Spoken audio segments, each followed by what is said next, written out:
ఈరోజు మనము 24th chapter Genesis అనేది చూస్తున్నాము. ఈ 24th చాప్టర్లో మనకు కంప్లీట్గా 67 వర్సెస్ ఉన్నాయి లిటరలీ. డోంట్ వరీ, 37 నుంచి 48 వరకు మనకు మొదట 3వ వచనం నుండి 27వ వచనం వరకు ఏదైతే జరిగిందో దాని రిపిటేషన్ అనేది ఉంటుంది. ఆ ఇన్ఫర్మేషన్ మళ్ళీ వస్తుంది. ఆ విధంగా చూసుకుంటే మనకు ఒక 20 వర్సెస్ అనేవి సేవ్ అవుతున్నాయని చెప్పొచ్చు. Most important occasion in every one's life, marriage. ప్రతి ఒక్కరి జీవితంలో ఒక టర్నింగ్ పాయింట్, ఒక ఇంపార్టెంట్ మూమెంట్ ఏంటి అంటే అది పెళ్లి. లాస్ట్ చాప్టర్లో శారా మరణం గురించి మనం చూసాము. తర్వాత అబ్రహాము తన కుమారుడైన ఇస్సాకుకు వివాహం చేయడం గురించి ఆలోచిస్తాడు. ఇక్కడ తండ్రిగా అబ్రహాము కొన్ని విషయాల గురించి ఆలోచించి తన ఇంటి పెద్ద దాసుని పిలిచి తన ఇంటి కోడలుగా ఎక్కడ నుండి పెళ్లి కూతుర్ని తీసుకురావాలి అనేది చెప్తాడు. తను ఉంటున్న దేశం నుండి, అంటే కనాను నుండి కాకుండా తన స్వదేశం అందున్న తన బంధువుల యొద్ద నుండి తన కుమారునికి బ్రైడ్ ని తీసుకురావాల్సిందిగా ఆదేశిస్తాడు అబ్రహాము. హాగరు కూడా తన కుమారుడైన ఇష్మాయిలకు వివాహం చేసేటప్పుడు ఐగుప్తీయురాలైన హాగరు ఒక ఐగుప్తీయురాల్ని తీసుకొని వచ్చి తన కుమారుడికి వివాహం చేస్తుంది.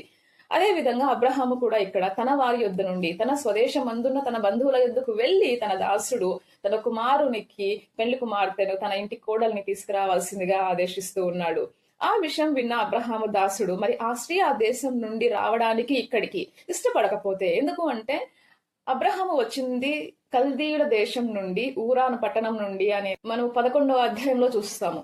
మరి ఇప్పుడు అతను ఉంటుంది ఎక్కడ అన్నప్పుడు డెడ్ సీ దగ్గరగా, హెబ్రోను దగ్గర, బత్షెబా దగ్గర వాళ్ళు ఇక్కడ నివాసం ఉంటున్నారు. దీనంతటికీ దాదాపు 2000 కిలోమీటర్ల డిఫరెన్స్ అనేది, దూరం అనేది ఉంది. మరి ఇంత దూరం రావడానికి ఒకవేళ ఆ స్త్రీ ఒప్పుకోకపోతే మరి ఏం చేయాలి? ఇస్సాకును మరి అక్కడికి నేను తీసుకెళ్ళానా? ఎందుకంటే నువ్వు ఇక్కడ నుంచి నీకు కోడలుగా అమ్మాయి వద్దు అంటున్నావు, అక్కడ నుంచి ఆ అమ్మాయి రానప్పుడు మరి నీ కొడుకుని ఆ ఊరికి నేను మళ్ళీ తీసుకెళ్ళొచ్చా అనేసి అడుగుతున్నాడు ఆ పెద్ద దాసుడు. అలా అడిగినప్పుడు అబ్రహాము దానికి ఒప్పుకోడు. ఎందుకు అంటే ఆ కల్దీల ఊరాని పట్టణం నుండే దేవుడు అబ్రహామును బయటకు తీసుకుని వచ్చాడు. అంతేకాకుండా కనాను దేశమును నీ సంతానమునకు స్వాస్థ్యముగా ఇచ్చేదను అని దేవుడు ప్రమాణం చేసి ఉన్నాడు. కాబట్టి తన కొడుకు ఇక్కడ ఫ్యూచర్ ఉంటుంది, ఇక్కడ దేవుని బ్లెస్సింగ్ ఉంది. కాబట్టి తన కొడుకు తిరిగి అక్కడికి వెళ్ళడం ఇష్టం లేదు అబ్రహాముకి. ఆ విధంగా వారిస్తున్నాడు తన ఇంటి పెద్ద దాసుణ్ణి. ఒకవేళ ఆ విధంగా నువ్వు ఎంపిక చేసిన ఆ స్త్రీ ఇక్కడికి రావడానికి ఇష్టపడకపోతే పర్లేదు, కానీ నా కుమారుణ్ణి అక్కడికి తీసుకుని వెళ్ళొద్దు.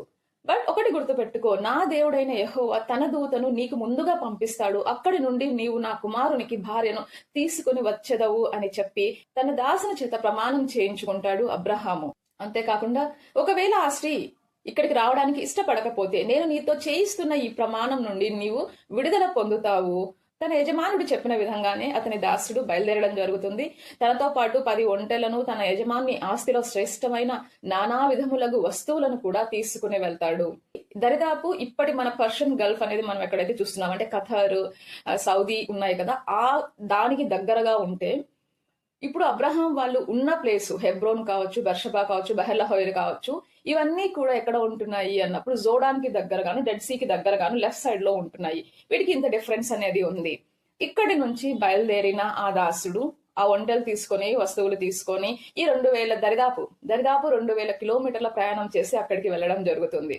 మేబీ ఇప్పట్లో అయితే ఫ్లైట్ లో అయితే ఒక 3-4 అవర్స్ లో కంప్లీట్ అవుతుంది జర్నీ. లేదు కార్లో వెళ్ళాము అంటే 24 అవర్స్ పట్టొచ్చు. For example Delhi to Bengaluru, ఇంత డిస్టెన్స్ అనేది అతను క్లియర్ చేయాలి. బట్ వాళ్ళు వెళ్ళేది ఇప్పటి యొక్క ప్రయాణ సాధనాలు ఒంటెల మీద. కాబట్టి దీనికి కొన్ని నెలల పాటు ప్రయాణం అనేది చేసి ఉండడానికి అవకాశం ఉంది. ఆ విధంగా అతను ప్రయాణం చేసి అరామ్నహరాయిములో ఉన్న నాహోరు అనే పట్టణం అనేది చేరుకుంటాడు. అక్కడ చేరుకొని ఒక బావి దగ్గర అతడు స్టాప్ అవ్వడం జరుగుతుంది. తన ఒంటెలను అక్కడ నిల్చోబెడతాడు.